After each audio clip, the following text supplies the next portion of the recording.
let's try and work on this problem, which is not being able to get the JDK running on the computer. So if you encounter this problem, my advice is, first of all, clean up everything, erase all of the Java stuff you might have on your computer, and let's do it fresh. So how do you erase programs from the computer? So you see here I'm going to add or remove programs. So I clicked on my Windows button and I'm clicking on add or remove programs, and we're going to erase any JDK you might have there. So let's do that. So we're going to say search list for, let's try Java. I don't have anything. Let's try JDK. All right.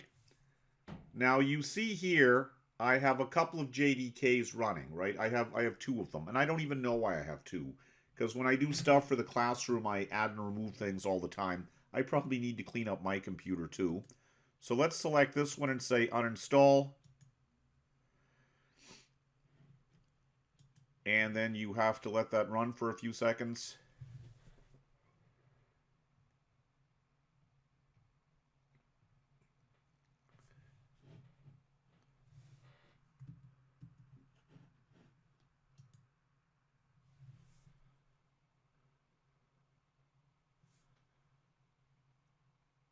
And now I have another one. So any Java stuff that you have on your computer, just clean it up. Let's go back to the clean metal and build it up fresh. So we'll select that and say uninstall.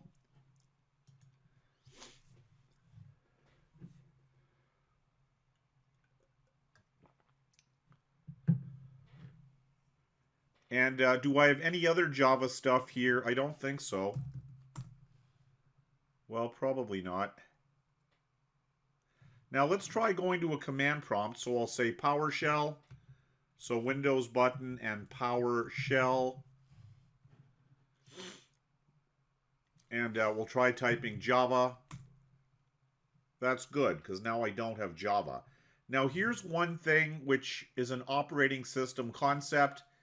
And I did speak on our class about how we're going to have to learn some operating system skills relating to Windows or Linux or Mac. They're all the same, really. And we're going to have to deal with files and directories, and we talked about that in Saturday's class. So pay attention here. Here's how the world works. I'm going to show you right now.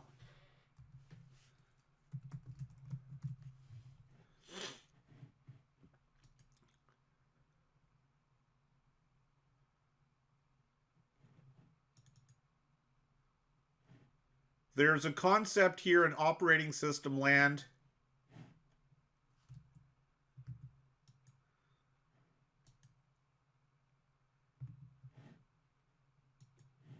called paths and environment variables.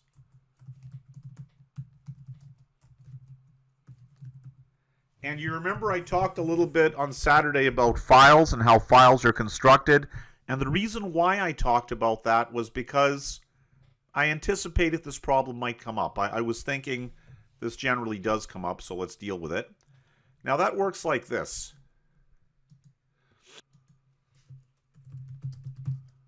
And it's good that you're having this problem, by the way, because you're going to learn many important things by solving this problem that you wouldn't have learned otherwise. So problems are great. Problems are teachers, right? Problems are the bringers of solutions. Because once you solve that problem once, the things you learn you can use for many other things later on.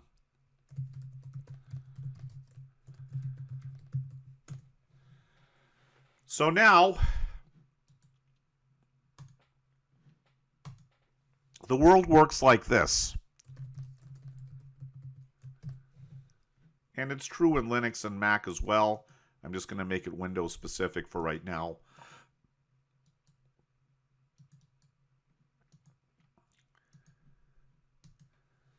When you execute a program, and remember, go back to your PowerPoint from Saturday's class and go back to the video. When you execute a program, when you run the program, how exactly does the operating system find the program to run?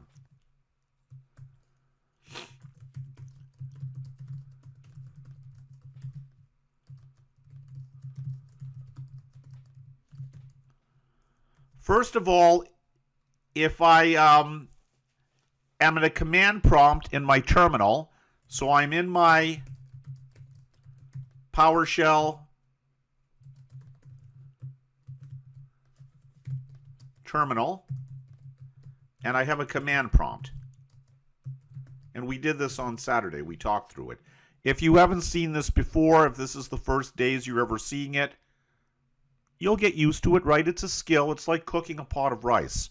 The first few times I cooked rice, it was horrible. My wife said she's going to save it if she wants to use for wallpaper paste, to put wallpaper up on the wall. But eventually I did it a couple of times and I got good at it. So this is not any more difficult than cooking rice. You just have to do it a couple or 3 times. So here's my PowerShell and here's my prompt.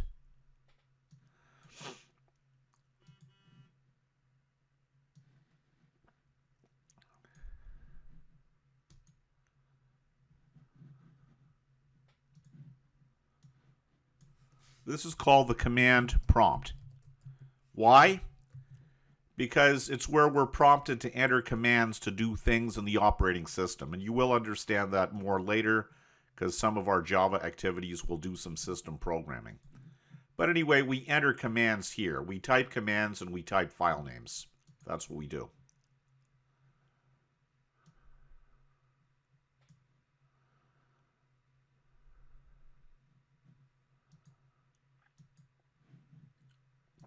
So here you can type a file name or you can type a command.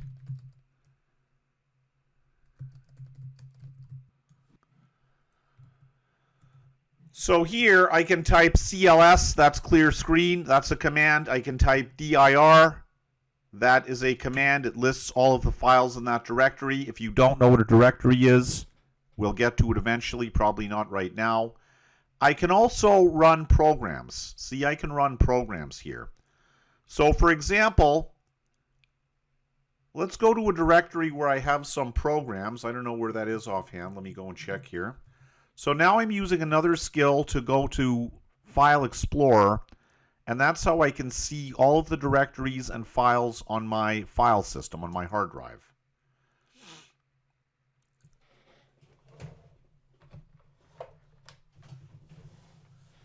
And I'm going to go here, and the way my file system is organized is I go to the C drive. That's just the way that when a hard drive, which is a big magnetic disk, like it's actually a bunch of little circles of some very magnetic material, some iron oxide, and then the hardware of the hard drive can impress bits, ones and zeros, as we talked about on Saturday, onto that iron oxide core, and that's how we store memory. That's permanent storage on a hard drive. You don't need to know that, but if you don't want to deal with that, then just consider that you go to the C drive. If you do want to know what's going on, let me know. We'll talk about storage media in a future class. I'll introduce additional subjects if there's interest. If you guys want that, you tell me. I'll teach you some lessons on it. But for right now, these are all of the directories in my hard drive, in my volume, which is pointed to by the letter C. See, a hard drive is organized by volumes. Within volumes, there are folders, just like in a filing cabinet, maybe at your doctor's office, right? They pull out the drawer and your folder is in there. And within the folder, we have files. So here I'm going to look for a folder which is called Program Files. I'm actually going to go to Program Files x86. And here, let's say Glass Wire, for example. That's a program. So here is an executable program. I know it's executable because it ends with exe. So that is an example of a program. Now the program we want to run is Java, but I'll just show you with another program so you get a sense of it. And you will probably have to watch this video a bunch of times to learn this. And if you think this is too hard and complicated, then don't learn it. But if you desire to work with computers and IT, These are skills which are generally not taught because they are quite difficult to teach. In the old days, when I was your age, when I was learning this stuff, we were excited about it. Computers were a new thing. We would sit up all night and we would play with it and find out. And then we go to school the next day and share our little discoveries with our friends. So this is a personal undertaking, right? You have to personally desire to get excited about learning this stuff. Let's try running this program, glasswire.exe.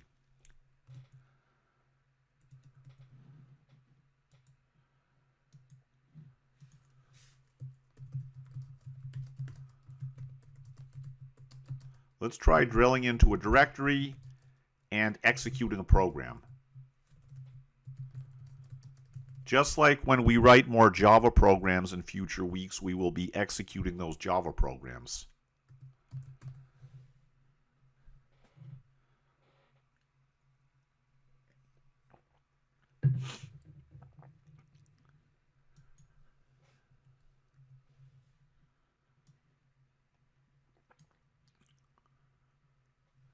So I'm going to use some skills now. I'm going to use the command cd. Remember, we talked about dir. So these are called DOS, Disk Operating System, which is the operating system the computer bootloads when you turn on the power. There is something called a BIOS chip, Basic Input-Output Service. And that works that when the power switch is turned on,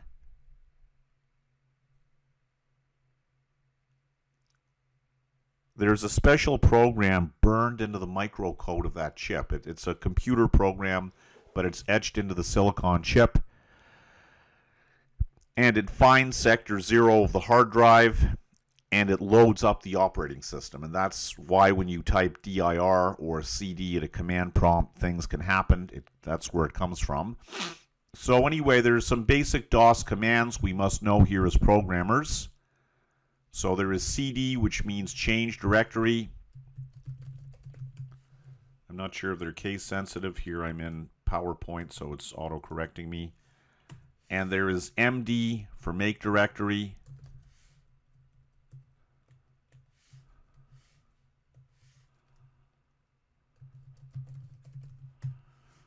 And there are several other ones we're going to find out later. But for right now, let's go to command prompt. And we want to get to this directory, which is starting at the volume of the C drive. You can have multiple volumes on a hard drive, right? I think I have a D drive. I don't know what's in it, but I have it there.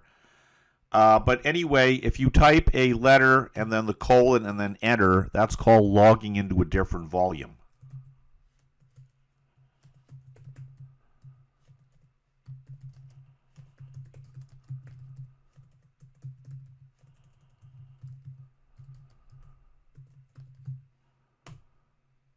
And of course, I got an error command because that thing I typed at the command prompt is not the name of a program and it's not the name of a command, so it gave me an error. But here I can type C colon enter. Now I'm logging to the C drive. Now if I type CD and then backslash, the backslash is a special name in the file system. It means the root of the file system, the highest point, the peak of the mountain. Because normally in everyday life, we start at ground level. Let's say you walk into a building and you walk up to the top of the stairs. Well, in hierarchical file systems, we consider that we start at the top and we go down. So the backslash, if I say cd change directory backslash, I now go to the top of the file system and it's all downhill from here. Now I want to go down into a directory which is called program files round brackets x86. Why it's called that is for many historical reasons. As hardware and Windows operating systems evolved, and as people who wrote installation programs, and I used to be one of them for different softwares, had to deal with maintaining backward compatibility, they decided to call it that. Don't worry why it's called that. It has nothing to do with your life. It's the name of the directory. Deal with it. So we're going to say cd program files. Now, because there's a space in the path name, I must put my path name in quotes. And you should never, ever, ever have space names in paths or file names, by the way. But if somebody else did that, you have to put your file name or your path name in quotes, because as soon as the command interpreter in your DOS prompt sees a space, it'll think that's something special that it has to deal with, so you want to hide the space from it with quote marks. If you don't understand the explanation, I'm explaining it because some people want to hear the explanation. Some people get irritated by the explanation. They just want to know what they're supposed to do. So if you're a category B, just tell me what to do person. Ignore the explanations. They're there for your friends who need to have a little bit of a sense to know why it is. So here I'm going to say cd program files x86, close my my round bracket here, close my quotes, enter, and you see there, do you see what happened? Before I was at my root, now I'm down in this directory. Now I have to go down another one, which is GlassWire. Why GlassWire? Well, it's a software firewall I run. It's not particularly important for our purposes, but it's just the first executable program I found to show you how we can run it. So we'll say cd GlassWire, and here's a little trick. If I press the tab key, it'll auto-complete. See, I pressed the tab key and then it auto-completed, pushing out that file name, because it was the only file name that started with GLAS. So press enter, and now let's do dir. And now you see here, what I can type here is either an exe program or a BAT program. Those are DOS batch files, and we'll talk about DOS batch files another day. But I want to run this program right here. I want to run GlassWire. And why am I teaching you this? Because the real purpose of this activity is to get Java to run on your computer. And Java is Java EXE. And these are skills, once you understand the basis of it, then it'll be much faster to get your Java up and going. So now I'll type GlassWire. See, I used my tab key again. Now notice right here, when I type the tab key, my operating system jumped in to help me. It put a period and it put a backslash. I did not type that. That happened when I tapped the tab key. That is a Unix convention, right? Because PowerShell wants to be like Unix, and PowerShell is cross-platform. It works on Unix, Linux, Windows, Mac, maybe some other ones I haven't heard of yet. So the dot means current context, means the current directory we're in right now.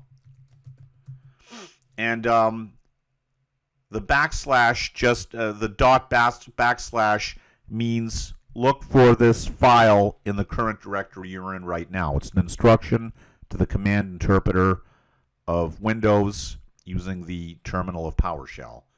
If you don't understand everything that I'm saying, relax. Take a deep drink, breathe, drink some cold water, take a deep breath of air. The familiarity will come after many, many, many times of doing this. I really get impatient when students complain, "Sir, I don't understand." My answer is good for you. I had to do this for a couple of years before I understood. If you think you're going to read it one time and learn it, and that'll be enough for you, it's really not going to be. That's why it takes a couple of years to get good at any human activity. If you think you're going to come and sit in a class for 10 minutes and know everything, no, that's a very childish and immature approach to life. If you want to go and be a metalsmith, right, a tool and die maker, you have to do an apprentice for 5 years and write a bunch of tests and exams. I don't know why you think programming would be any easier than that. So please, nobody complain to me about this is confusing. I know it is. It was when I learned it too. And we did not have books back then. We did not have YouTube videos, and they weren't teaching this in school, right? When I was at school, they were teaching us very formal methodologies about algorithm development. Nobody teaches this stuff. You have to learn it by yourself. I did it, and you're going to do it as well. If you desire to learn it, then I'll help you.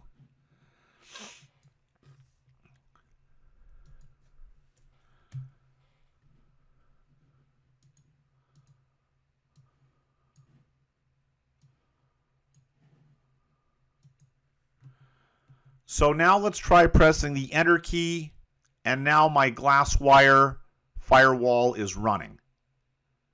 And now if evil hackers try and break into my computer, they won't be able to because GlassWire will catch them and stop them, I hope. Anyway, that's a topic for another day. So let's put this away for right now. And now let's go and work on Java. Now all of this was just to teach you about the concept of file names and paths. Everything we've done up till now has just been the first step. We're not done yet. Sit down, pause the video and take a break if you need, because we're going to keep going. Everything we've done up till now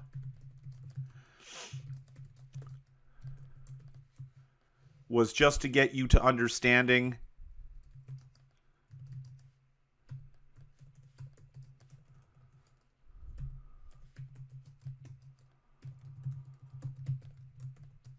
files. Well, we talked about that on Saturday. Collection of bits and bytes, right?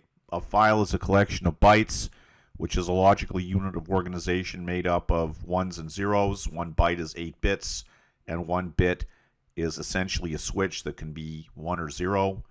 You don't need to know that, but we will be getting later on in our Java course to writing some code to manipulate files, to understanding files and directories. Now, the next thing we need to understand is paths.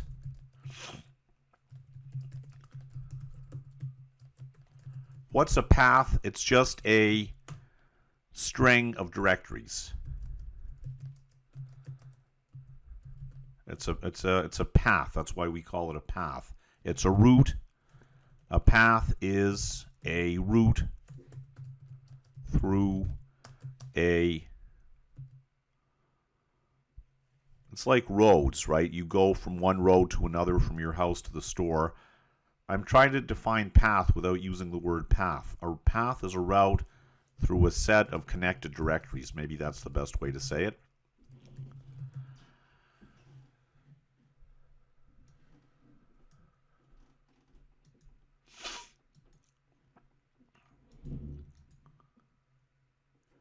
So here, if I go back to my command prompt, here is my path right now. Here's my path in this situation.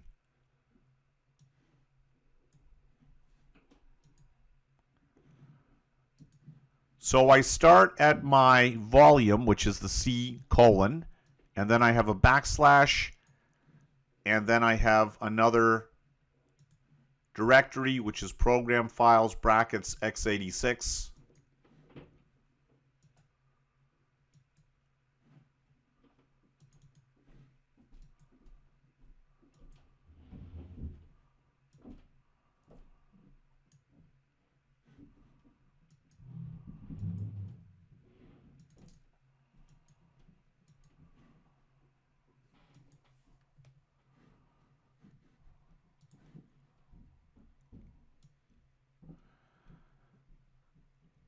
And then I have another directory, which is GlassWire.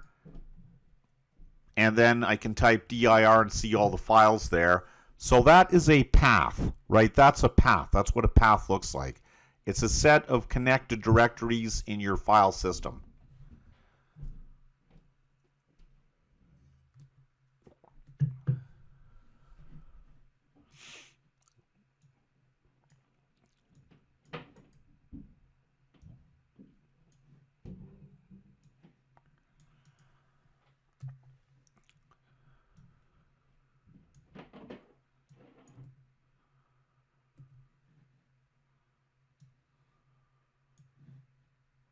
So you see here I'm going to use a trick called edit copy.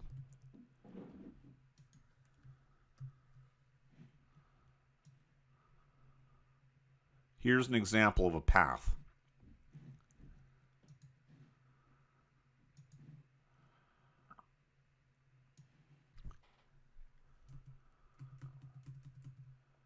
Audio check. Just going to check my mic is still here with me.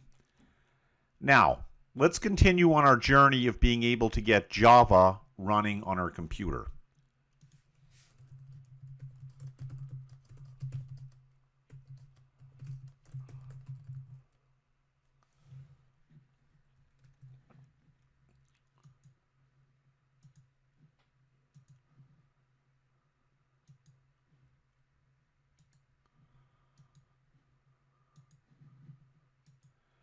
So now we used add and remove programs, and we removed all the occurrences of Java from the computer. By the way, if you change your path, you should close the PowerShell and open a new one, because the information about path variables, and I know I haven't described that yet. I'm doing my best, guys. Help me out here. I have to explain multiple different concepts which interrelate with each other. So I have to explain things in terms of other things you need to know that I haven't explained yet. And why students graduate high school and come to college not having been told about this stuff is something I don't understand. I think this should be the first week of every computer course, but somehow you're here and I'm going to teach it to you. So I'm going to open PowerShell again. And I'm going to type dir because, I don't know, I do that. It's a little nervous habit. Now I type Java. I don't have Java available. Now when I type a command, now you're able to understand something that if I would have said it at the beginning of this lesson, you would not have understood it. But now you're ready to understand. And this is why the student who I'm making this video for, and I'm sure many of you have exactly the same question, her question was, why when I type Java, it's saying Java's not there? Why? Why is that exactly? Well, let's look at this. The term Java is not recognized as the name of a commandlet, that's a PowerShell program, a function, a script file, or an operable program, like GlassWire was an operable program. So first of all, when you type something at the command prompt,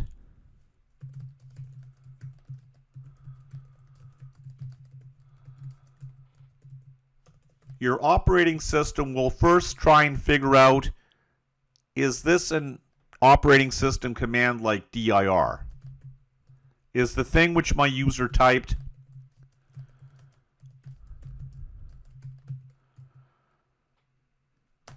an operating system command? For example, dir or cd or make directory or something.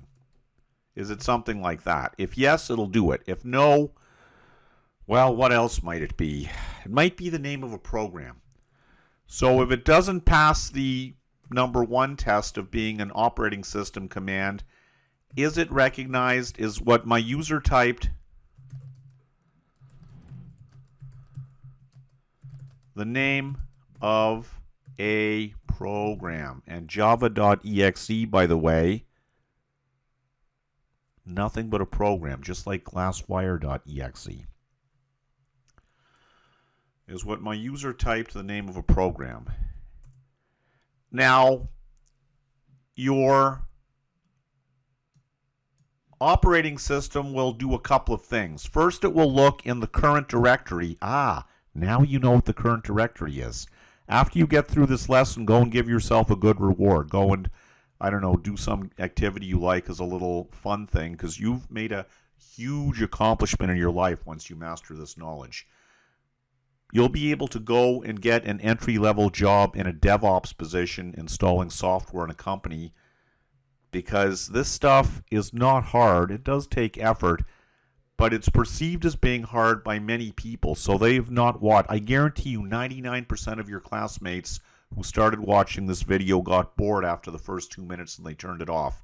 So if you're still here, that's my first indicator that you're going to be very successful in IT, because you have a little bit of internal push to push yourself through the hardship. Is what my user typed the name of a program? Is it in the current directory? My current context, we call it.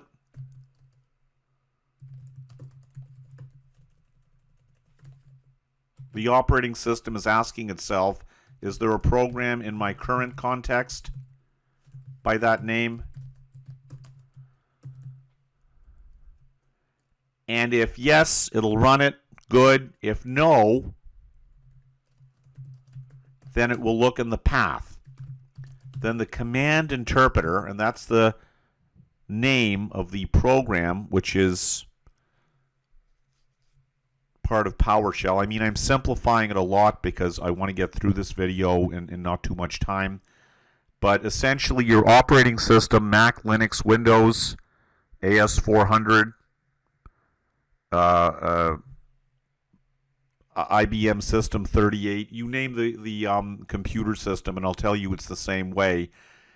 All operating systems have command interpreters. So if I type something at my command prompt,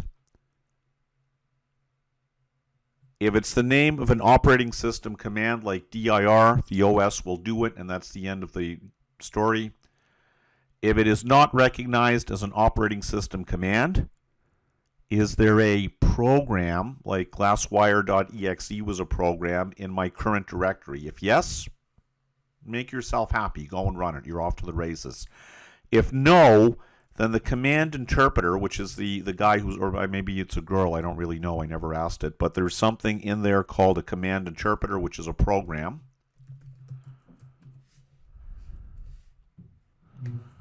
The command interpreter program will look in the path, in the operating, will look in the, there's something called a path environment variable. The command interpreter program will look at every single directory in the path environment variable. And remember, we talked about that. That was where we started at the beginning. We said we're going to talk about path environment variables. So have you learned about, and by the way, there's some other little things we learned here, right? We learned about the command interpreter, so that's pretty good. And we learned about paths, and now we're learning about environment variables. Oh, Glasswire. Okay, I'll update that later. All right. Well, I'll do it later. Cancel. Now,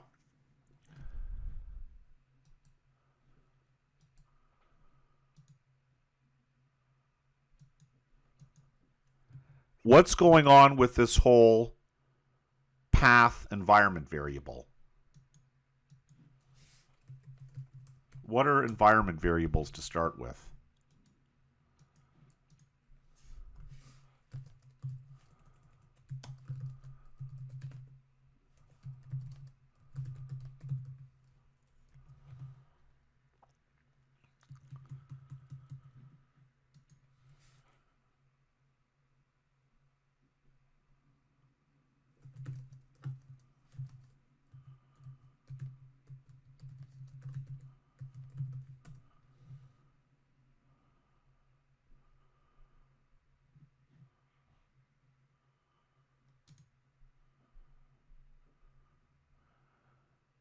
There is a nice article here, which I will leave you to go and read by yourself. I'll leave the link there.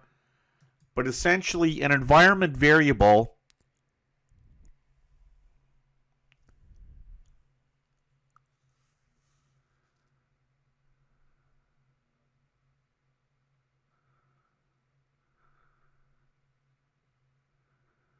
is a record in the operating system which tells the operating system some special information that it needs to know. That's probably as good a short, brief working definition that does the job for us right now, and you don't need to know what it is.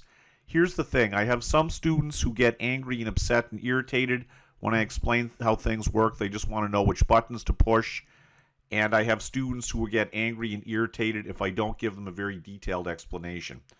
And because I like giving detailed explanations, that's why I'm a professor. It makes me happy. If you're one of my students who does not want to know why things are, you just want to know what to do to get the result, this is a video. Just fast forward it. You don't have to sit and listen to me. Nobody's, just fast forward 30 seconds and I'll talk to the part where you just do the procedure to make things work.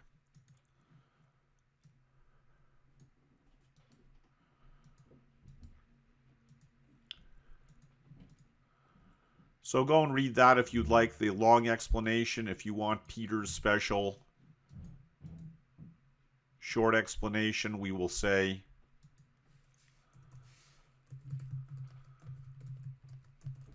and I'll put a picture of Brown Bear here because that's my avatar. That's my little seal that something is coming from me personally. Explanation, whoops.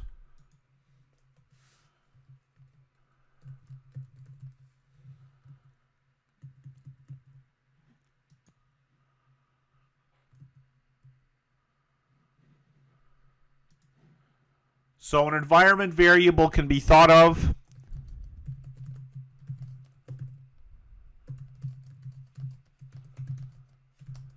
as a special little note. You know, like you have a notebook or something in your pocket or your purse, and you write notes of things to do. An environment variable can be thought of as a special note or record the operating system. And if anybody really needs to know about operating systems, I teach it. I'll send you my course materials. Any deeper levels of topics you guys want us to cover in the class, just ask. I'll go into more related IT things if people ask about it. So an environment variable can be thought of as a special note or record in the operating system that lets the operating system's command processors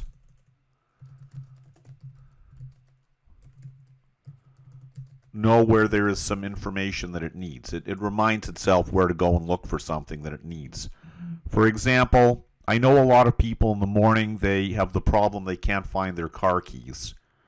And I made a decision early in my life. I would put my car keys in exactly one place. Even if I get home late at night and I'm tired, there's one drawer I put my car keys in. I will never put them anywhere else. And then in the morning, I just know to go and look for them. So that's sort of like an environment variable for Peter's brain. In this case, the operating system is reminding itself of some things that it needs. An environment variable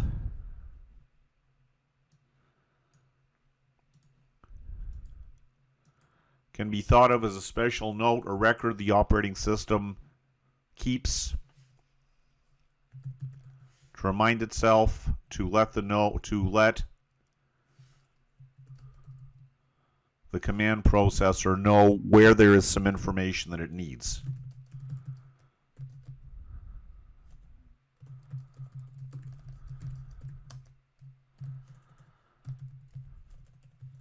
So in this case, the path variable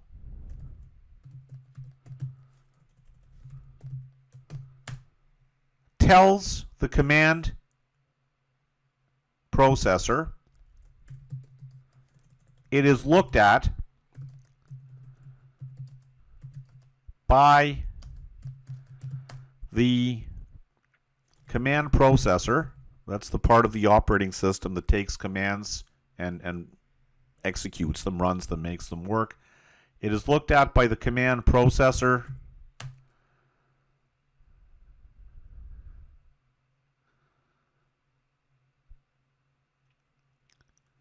to find out which set of directories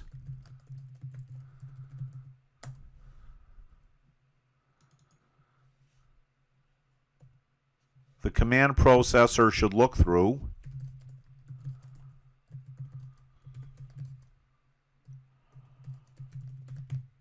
to find a program which the user typed at the command prompt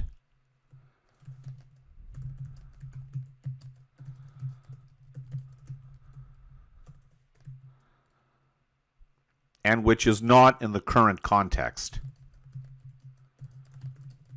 which is not in the current directory you were in when you typed that command.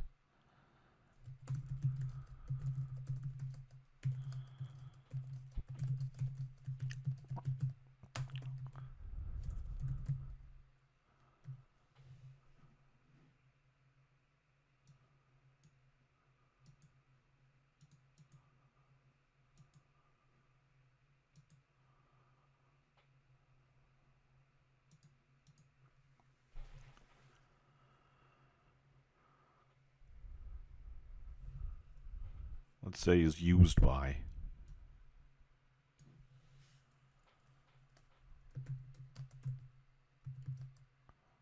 The command processor. That's a program in the operating system that takes commands and makes them work. And then it looks in a set of directories. So guys and ladies, consider this situation. It's 7 o'clock in the morning and you have to get to an important job interview and you can't find your car keys. Okay, is it in the drawer? Did I leave it in my coat pocket? Did I leave it in this coat pocket? Did I leave it on the kitchen table? Did I leave it, I don't know, in the bathroom? Maybe I got home and I just had to go to the washroom, so I just left my car keys on the sink.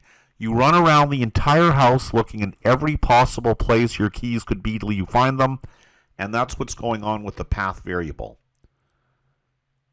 It will look through a bunch of directories until it finds the directory containing the program. Now, why have we been doing all of this work? Because when we're installing Java, and by the way, this is true for absolutely every program, not just Java. What you're learning here, you can install DB2, MySQL, Visual Studio, Mongo.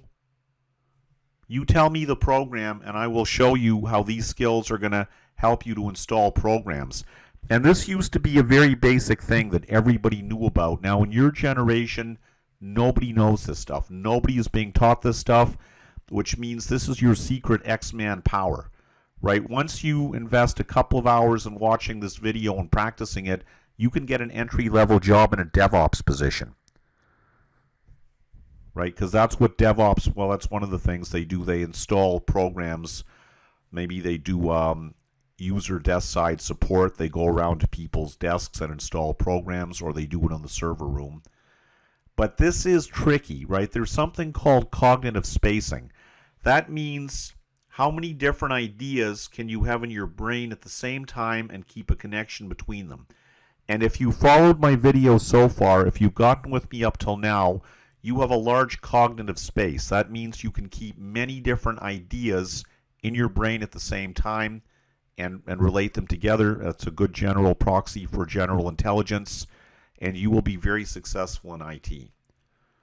I know this is a lot of work, but you're paying a lot of money to be here, I think, right? And I think you deserve to get a lot of benefit. It's also hard for me to put this complicated topics into simple terms and make them accessible, but I think you deserve to know this. That's why I do this. That's why I'm a teacher, because I want you to know this stuff. So how does this relate to getting Java running? Thank you for the question.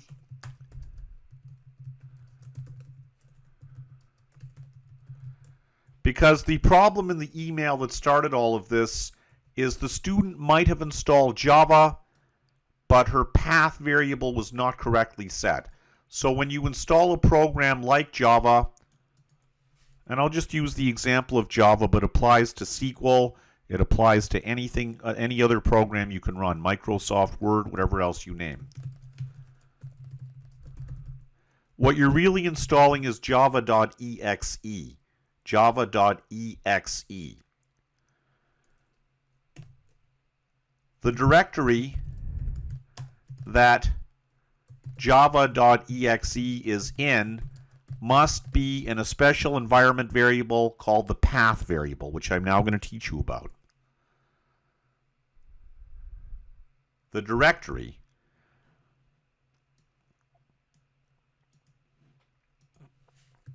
and the operating system's path variable, because the environment variables are maintained by the operating system. Let's see how to find it. So I'm going to go here in Windows to my control panel.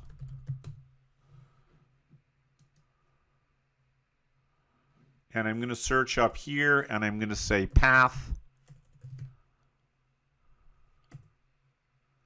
And you see here system, set environment variables, edit the system environment variables.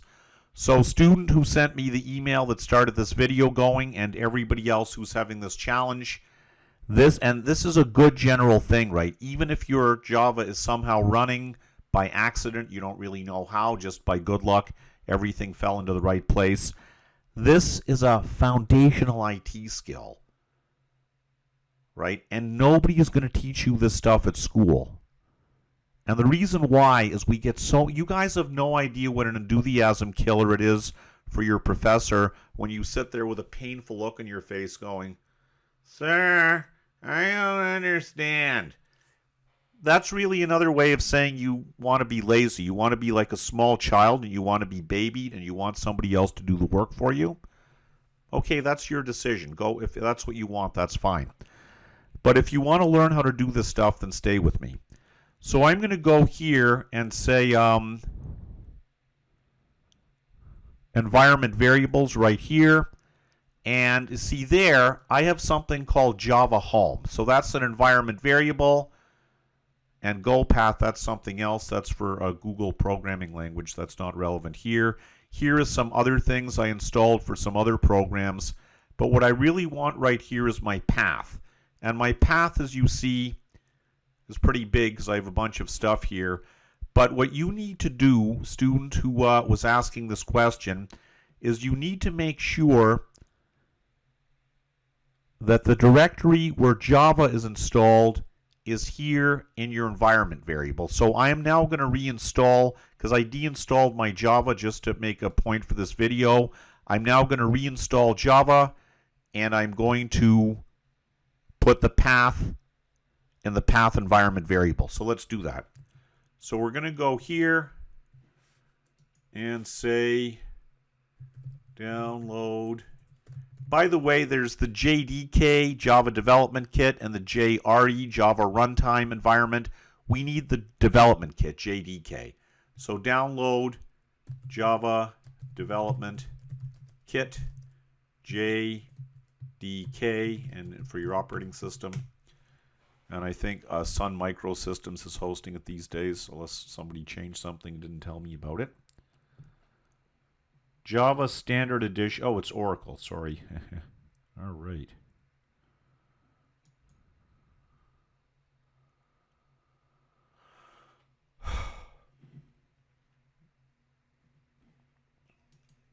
So now I'm going to go and download my JDK.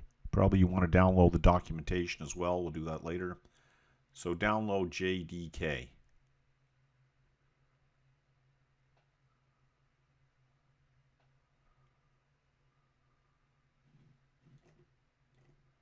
And I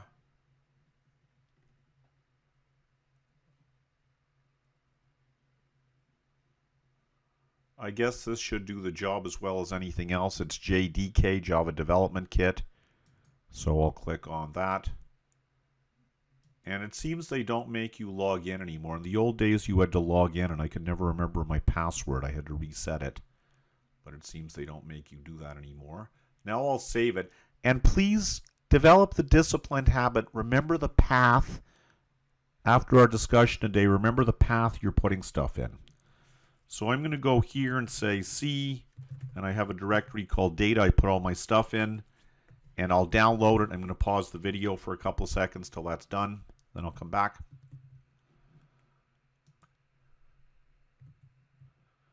All right, we're back. And now I have finished downloading my JDK. And I'm going to kick out a link to my own Dropbox with this. So if you guys, if you want to grab it from my Dropbox, I don't know if that's maybe easier.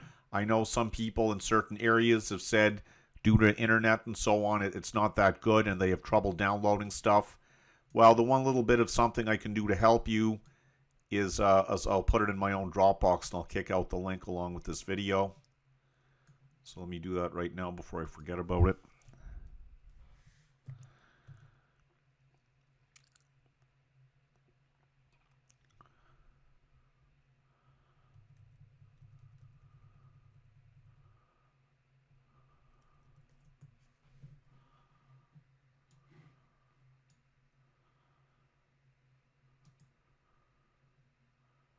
And now we're going to run this, and we're going to pay attention. You must keep track. Take a picture of the screen with your phone if that's what you want to do. It's whatever you want to do is fine. Remember the directories you install things in, because you'll need those directories later. So we'll double click on this.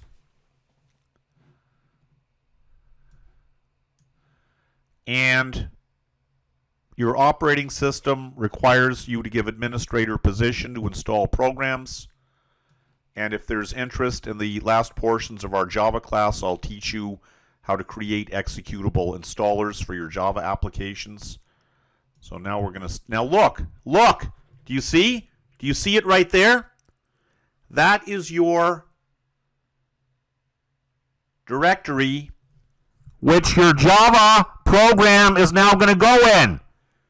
And before this training, you probably never paid attention.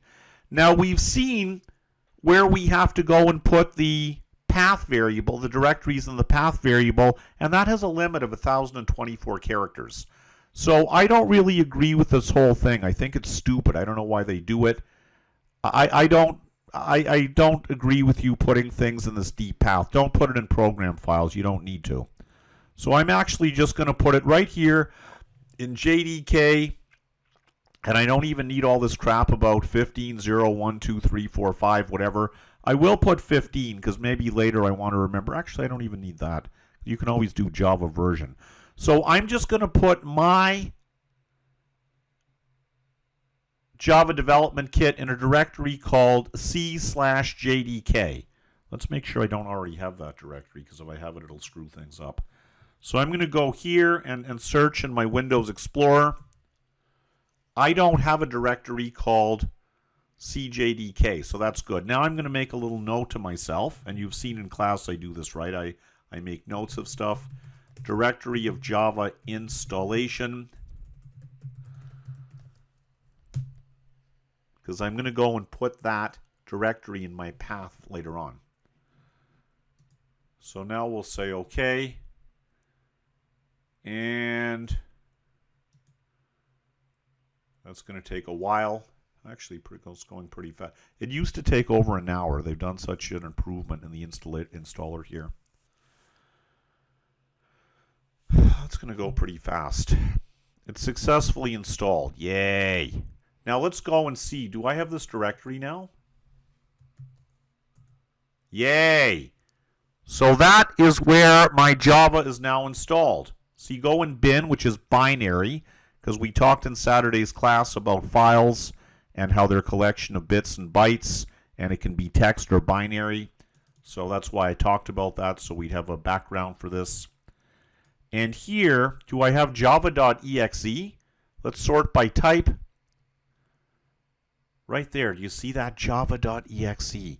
That is how you run your program. But this means that I either need to go to this directory every single time I want to run a program, or I have to put this directory in my, say it for me, path. That's right, path. And I have to put it in my environment variable. So it will be in the path of directories that my command interpreter will look at. Are you guys proud of yourself? You should be very proud. You've done damn hard work if you followed me this long. So now let's say next steps. I don't know, probably just go and read the documentation or something. That's pretty good.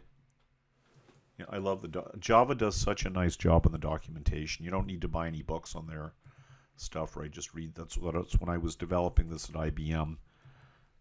I printed out, right? I had binders after binders after binders of the printouts of the documentation because it was so pleasant and easy to work with.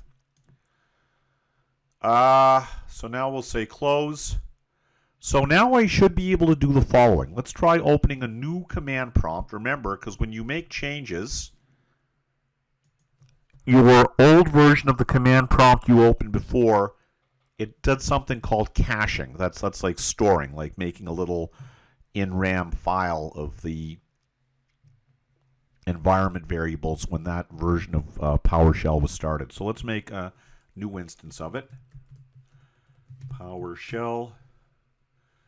And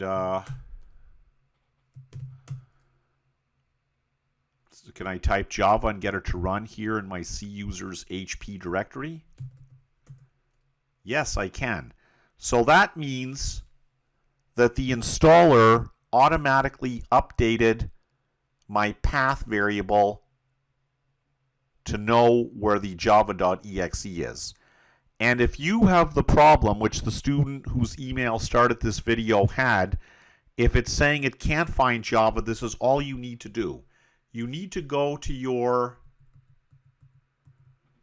let's start again from the beginning. So we're going to go to Cortana, and we're going to say path variable, And we're going to say edit the system environment variables. And we're going to say there. And if I go and look in path now, actually that's kind of bad. I probably have to erase that. That's from before, because I don't think I have that directory anymore. So sometimes you have to go and manually clean up your paths, because they might yeah, see? When I uninstalled previous version of Java, that went away, but it's still here from before. So I probably want to go and clean that up manually. So I'll just go here. And this is a skill, right? This takes time, and it takes making mistakes, and it takes dealing with frustrations. Why do you think a good computer programmer or an administrator makes $250,000 a year? Have you ever wondered why that is? It's because they've done work that other people are not willing to do. If you desire to get up to that salary range, I'm sorry, you have to do the freaking work. If you think you're just going to get a piece of paper and then people will give you millions of dollars, no. The diploma, the certificate you get here from college is just the starting point. You have to do many years of damn hard work by yourself, and you have to deal with lots of frustrations, and you have to do online research, and you have to chase things down, right? You can always ask me. I didn't have anybody to ask. When I got into this, there was nobody. We were all learning it together. So you guys go and ask your instructors, and we can save you many years of hard effort we did by ourselves. Anyway, that is my new Java home. And let's look at my path now.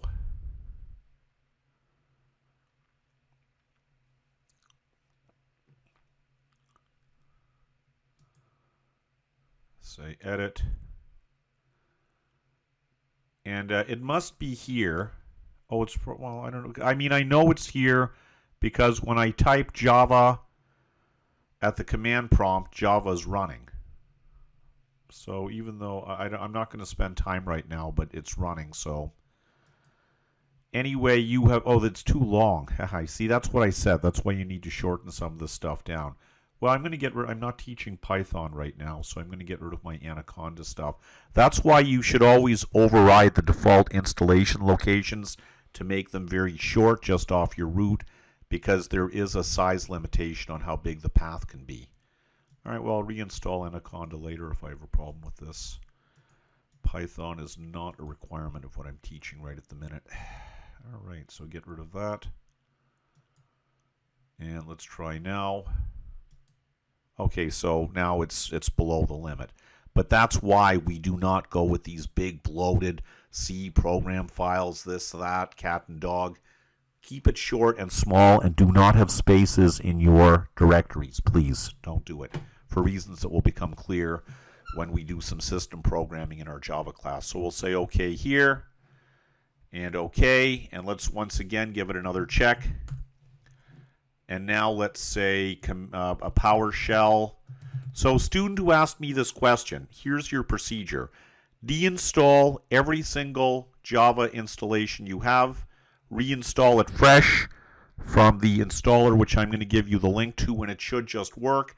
If it doesn't, then when you're installing, make sure you put it in a directory you're going to remember the name of, like C:\JDK, and then go to your environment variable and add that path to your environment variable.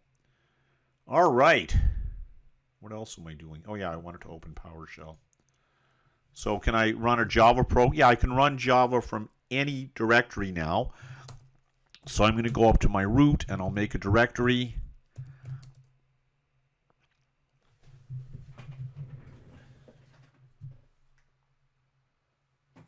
And I'll call it, I'll just call it like purple or something.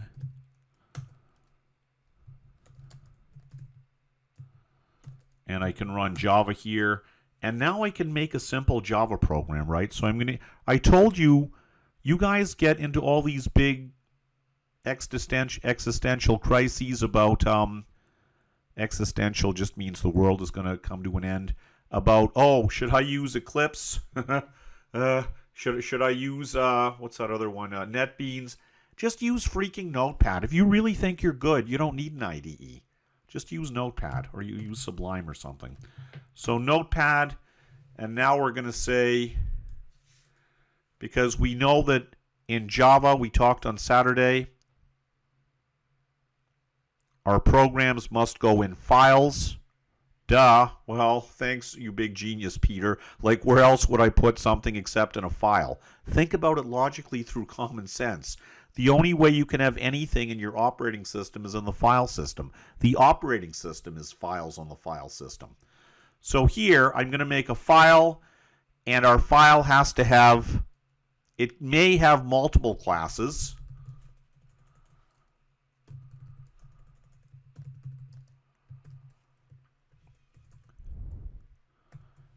But it must have one and exactly one public class.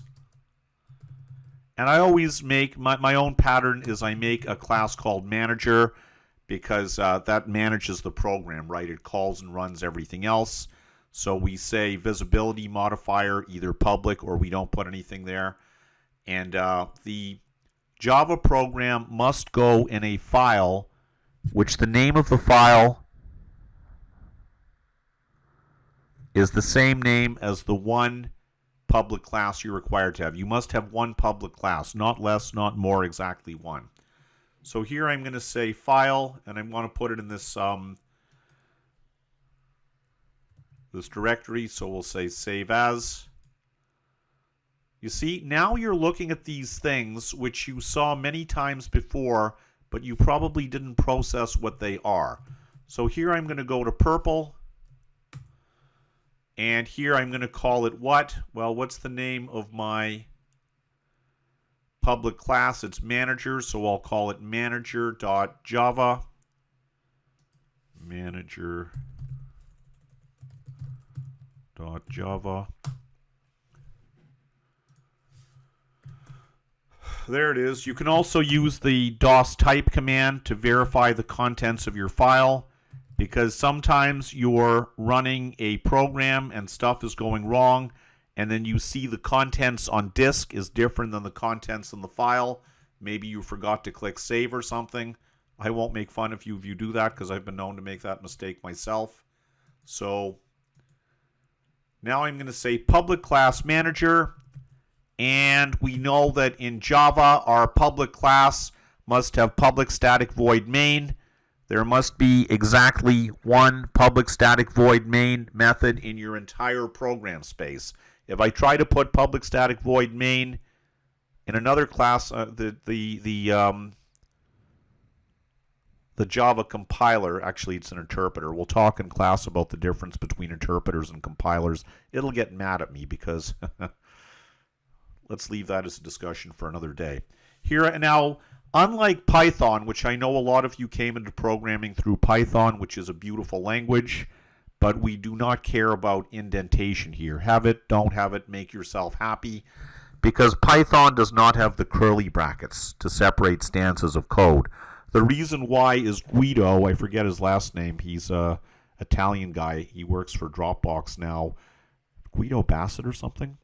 He invented Python to teach. He had two small children, two young daughters. He wanted to teach them programming, and he wanted a programming language that would look like a storybook, right? So he went with indentation. Anyway, people ask, do I need indentation in Java? It's not a bad idea. It makes it more reasonable, but if you don't have it, it will not be a compiler issue. So here I'll say public static void main. And then we have some input params. If I, at the command line, when I run my Java program, I can type parameters which will be brought into the program here. And if you have no idea what I just said, then let's let that be a discussion for another day. We'll get to that in week 4 or something.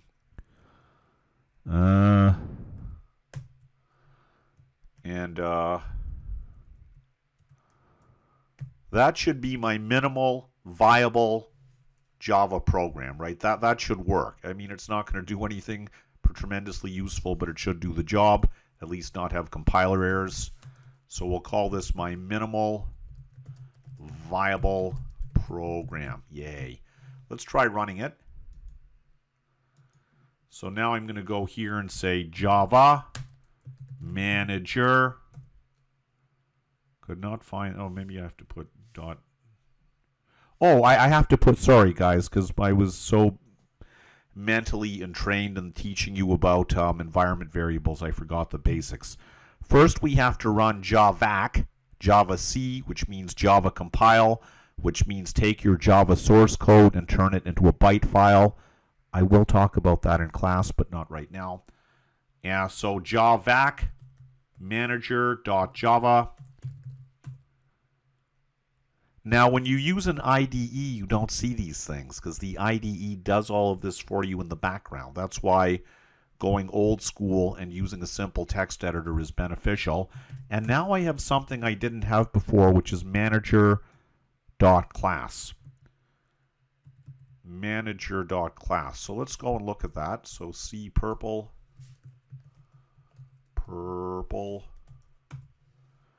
And whoops, we'll right click and say edit with some text editor that can handle binary. I guess TextPad is a nice one I like. See? That's what I was telling you on Saturday. I said your executable program files are binary. Now, we'll talk more about it later, but anyway, that's my bytecode file. Now, what am I doing now? I have no idea. I'm probably doing something good, I guess. All right, now I did Java C. I did Java compile. I went from source code to bytecode file. Now I want to run my program. So now I can say Java, which is the interpreter, and I can say manager, and nothing happened because there's nothing in the code but no compilers. All right, I'm just going to take another couple of seconds. I think our video is almost at an hour, so let's wrap this up here. Now I'm going to go and do something a little bit interesting. I'll make a dog because I like dogs, right? So I'll make a dog. I'll say,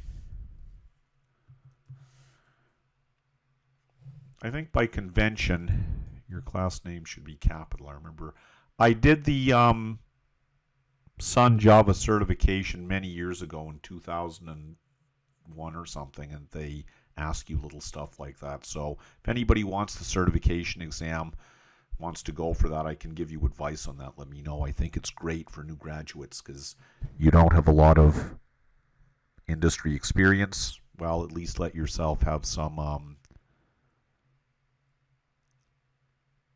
certs, you know, some industry certifications to show the employers. Now, here I'm going to say dog peanut equals new dog, and let's make a constructor just because we're reviewing your basic Java skills here. So I'll say public because a constructor is a method named the same as the class, and it's always public, and it has no return type because it's returning an instance of the class. And I'll have a variable called name, so I'll have public dog name. Now we know that our variables should always be private, and they should be mutated by getter and setter methods. We'll get into that later. I'm just doing this quickly now. But in general, it's not a good idea.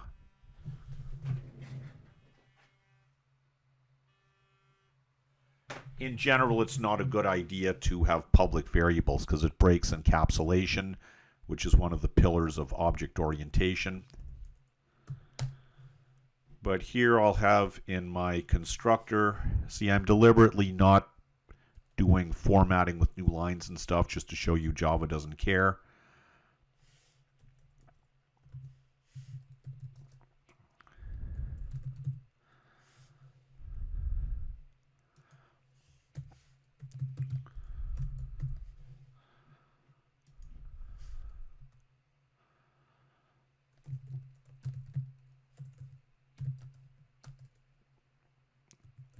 I guess that should do it. I don't think I did anything wrong here. Now we'll have a getter on name, so we'll say public get name and use camelback, like humpback notation in your variables. So that is a method. So what does a method have to have? It has to have a return. It has to have a visibility, which I'm making it public because I want it to be accessible outside of this class. It has to have a return type. Let's make it string. And it has to have a signature, even if it's no variables. In this case, I have a method signature. And it's empty, right? Because I'm not passing parameters, but it's still a signature, even if it's empty. Now I have my implementation, and now I will say return dog name. And if I were using an IDE, it would give me auto completion and stuff. I'm suggesting those of you of my students who think you're the best and you think you're the top of the top and the rulers of the world, and I believe you are, do your coding without an IDE. Just use a simple text editor, and you'll have to understand many things the text editor is actually doing for you without you realizing it. All right, what am I doing now? Now let's just try printing out the name of my little puppy here. Oh, by the way, it is a very bad practice to do anything in public static void main except instantiate classes and call methods on them. So I don't want to do what I'm doing here. This is horrible. If any of my students did what I just did, I would give you a big X and I would fail you. So I'm going to take this out of here. And I'm just going to make another method called, actually it doesn't need to be public since it's being called within this class. I'll just call it do some stuff. And my implementation here will be this. And I'm going to call do some stuff because all we should ever do in the main method is instantiate classes and call methods on them. So here I'm going to say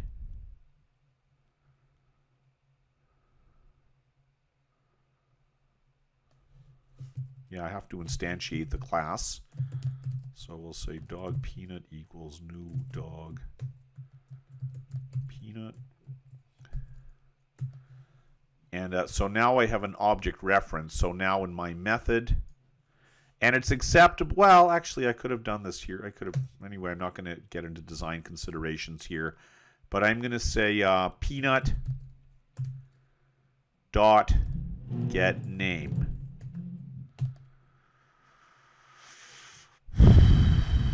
Let's try running that. So we'll say save.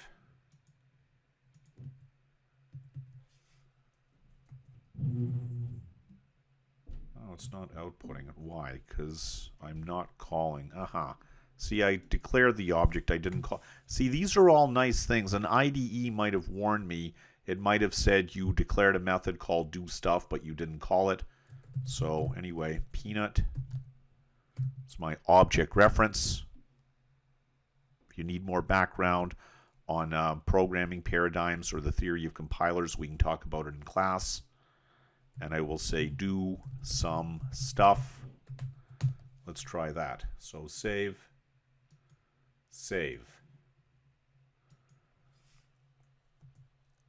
And I'm still not getting it to output the name peanut. Why? I'm creating a dog. Now, if I was in my compiler, I could run this through in the debugger. But, and I could, drop watches on variables and stuff, but let's see. Let's reason this through. So when I start running my program, and here is something which, if I was running a compiler, the compiler would have protected me from this knowledge. I've made changes, but I haven't recompiled them. So I have to say Java C again to generate a new bytecode file. And now I have some errors showing up. So invalid method declaration, return type required, of course. So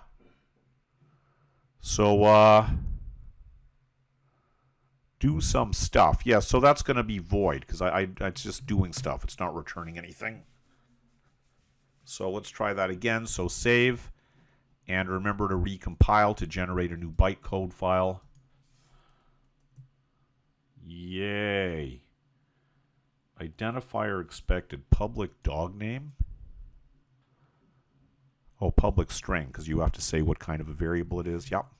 Again, these are all things the IDE would have prompted me for.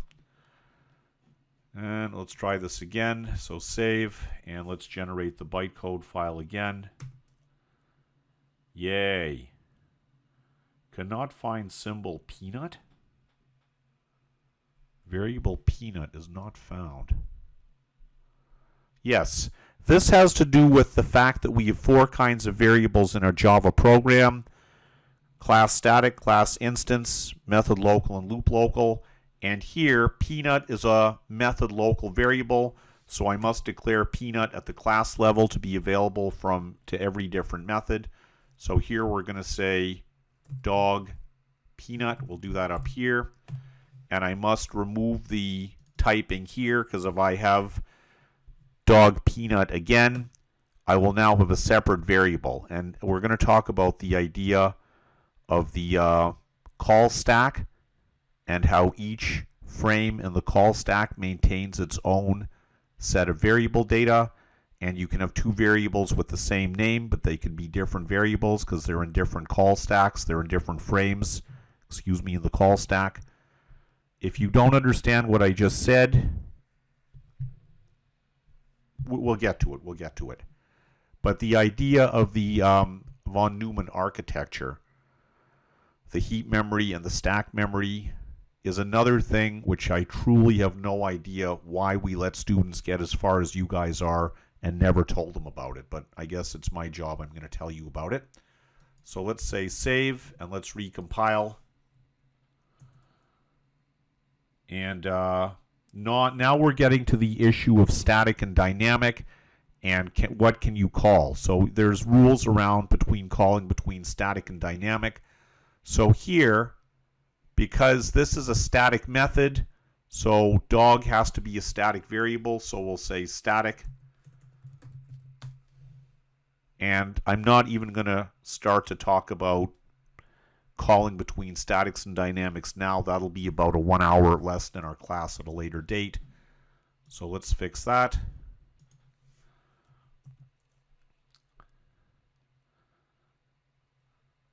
Cannot find symbol peanut. Variable peanut of type dog. It can't find it.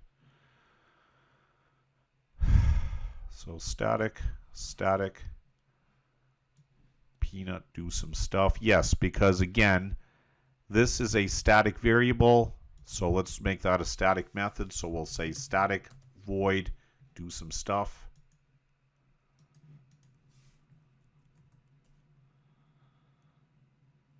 Cannot find symbol, do some stuff.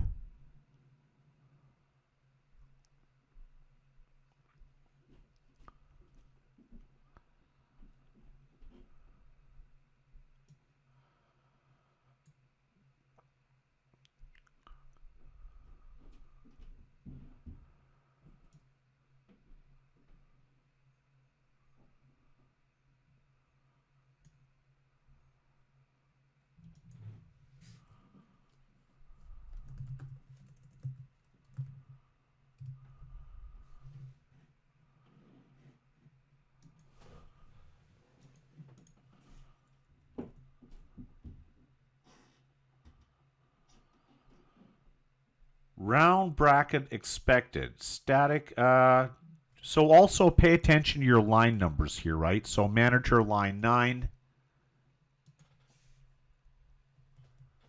So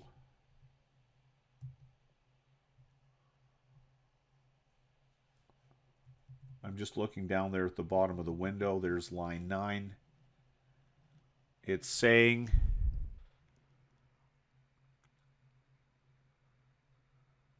static void manager.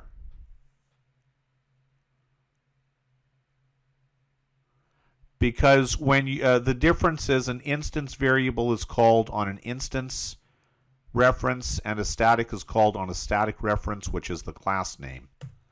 All right, let's try fixing that again.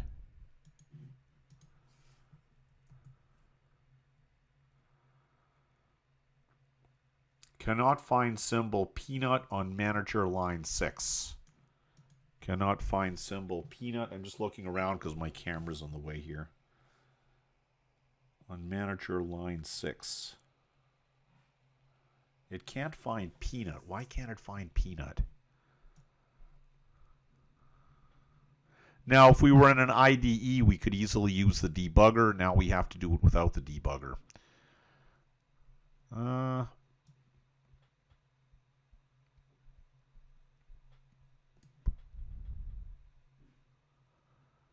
Because I've typed peanut at the class level, so it's available within the method.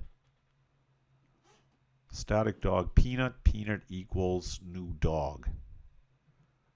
Peanut do, oh, I see, because here it's looking for do some stuff on the object peanut, on the, you see do some stuff is here, but it thinks that I'm trying to, it's looking for a method in the class peanut.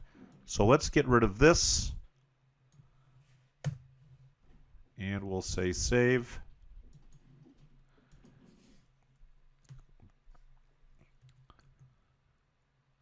And now it's running without an error. Oh, yeah, no, because I just compiled it. I didn't run it.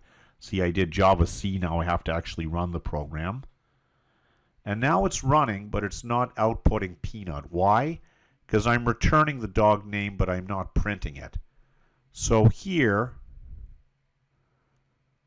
let's see the best way to do this. This is my main method.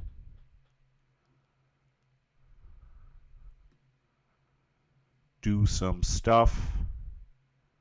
Well, I could do it a few different ways. I'm going to do it this way. I'm going to say return peanut's name, which means this now has to be typed as a string, which means because method calls are interchangeable with variables. So here I'm going to have the string peanut available at this level of the execution context. So I can say system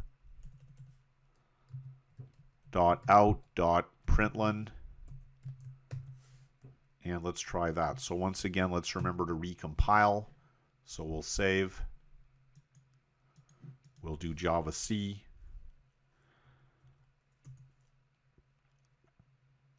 And I think println has to be capital P. I think that's the issue here.